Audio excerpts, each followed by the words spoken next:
And joining us next for Class 31-28, the national champion to be crowned here in a Half Arabian Western Pleasure Amateur. Welcome to Horse and Round. It's showtime. We are at the 2024 US Arabian and Half Arabian National Horse Show in Tulsa, Oklahoma. This class is the Half Arabian Western Pleasure Adult Amateur Owner to Ride, age 40 to 59. The class you're watching is a final, which means these horses and riders have been through an elimination round and have moved on to the finals. It is a large class, and not everyone is going to be awarded a top 10. The riders showing in this class are amateur owners. An amateur is a competitor who doesn't make money training horses. These beautiful horses and riders will enter the gate at a trot, or in a Western class, it's called a jog trot.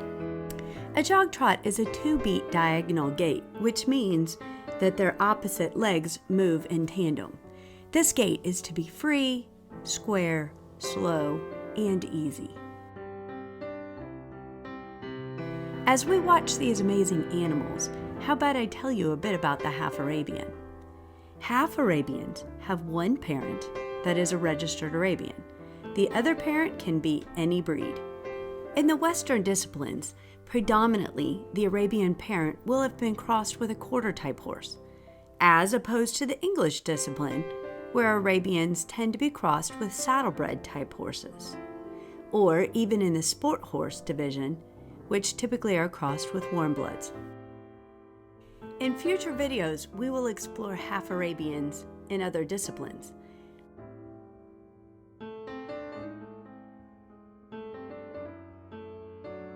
As we watch these horses go around, you'll notice that there's many colors represented. Buckskins, black, paints, palomino, dun, along with the traditional chestnut, bay, gray. That's the beauty of a Half Arabian. When we cross our purebred Arabians, which are solid in color, with, say, a color breed horse, a pinto or a paint or an Appaloosa, boom, we end up with something fantastic color-wise. Obviously, the utmost is we want the best horse that we can produce, period.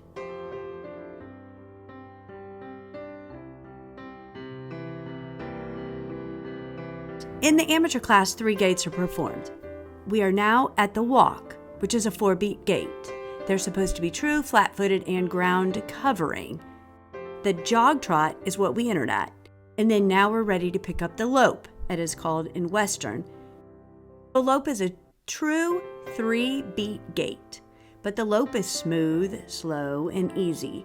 They also want the horse to travel straight on both leads. Have you all spied the outfits on these exhibitors? Talk about amazing. The riders must show in a Western hat, a collared shirt, chaps, and boots. But wow, have we expanded upon just that. I won't venture to guess how expensive these blingy outfits are, but I'm here to tell you in person they are stunning.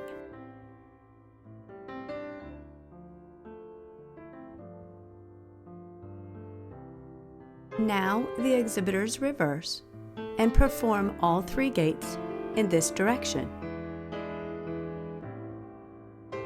Also, just for note, in a Western class, you show in a stock saddle, which is a saddle with a horn. These show saddles have been embellished with amazing silver and they are polished to a T. I can tell you that these show saddles can cost a pretty penny. Speaking of the outfits and the bling, many of these riders have this outfit specifically designed for this show only. And the more bling, the more you're noticed by the judge, and I've had many judges that have said that.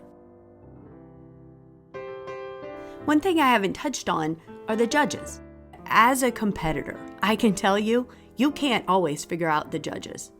I do know basically what they're looking for. They're looking for the horse that is very eye-appealing, athletic, beautiful, the definition of a suitable mount for their rider, and gives the impression of being a pleasure to ride. This is the Western pleasure class.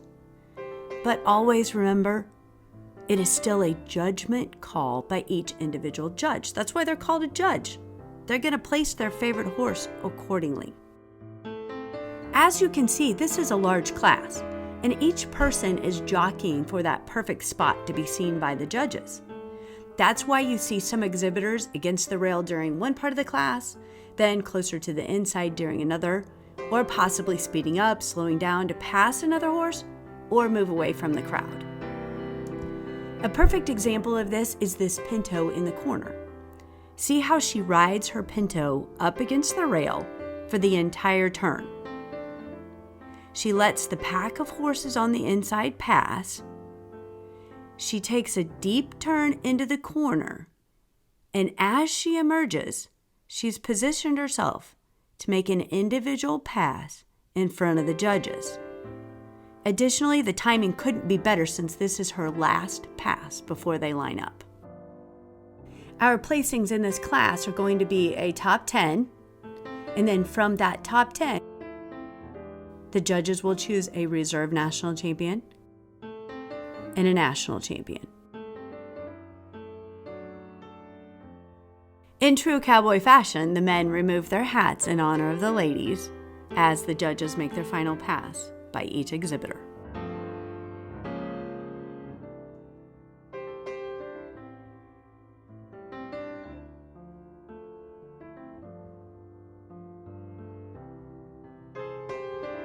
Here, the Reserve National Champion is being presented its rose garland and trophy in the winner's circle. And now you see the National Champion making her way, being joined by friends and family as she is awarded her trophy and rose garland.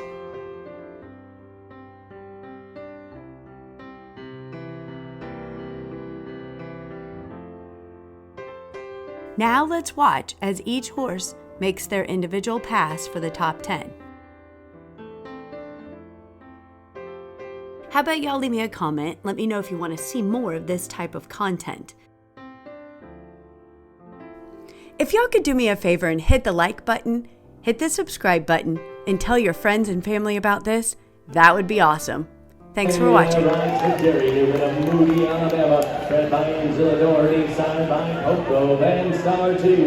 Out of I'm bringing sexy back. I'm a rockin' cowboy, the Reserve National Champion. On the finals nights, which is Thursday, Friday, and Saturday, at the National Horse Show, it's a very special time. You have one extra special moment. This is a spotlight victory match. Let's watch. In J, your national champion.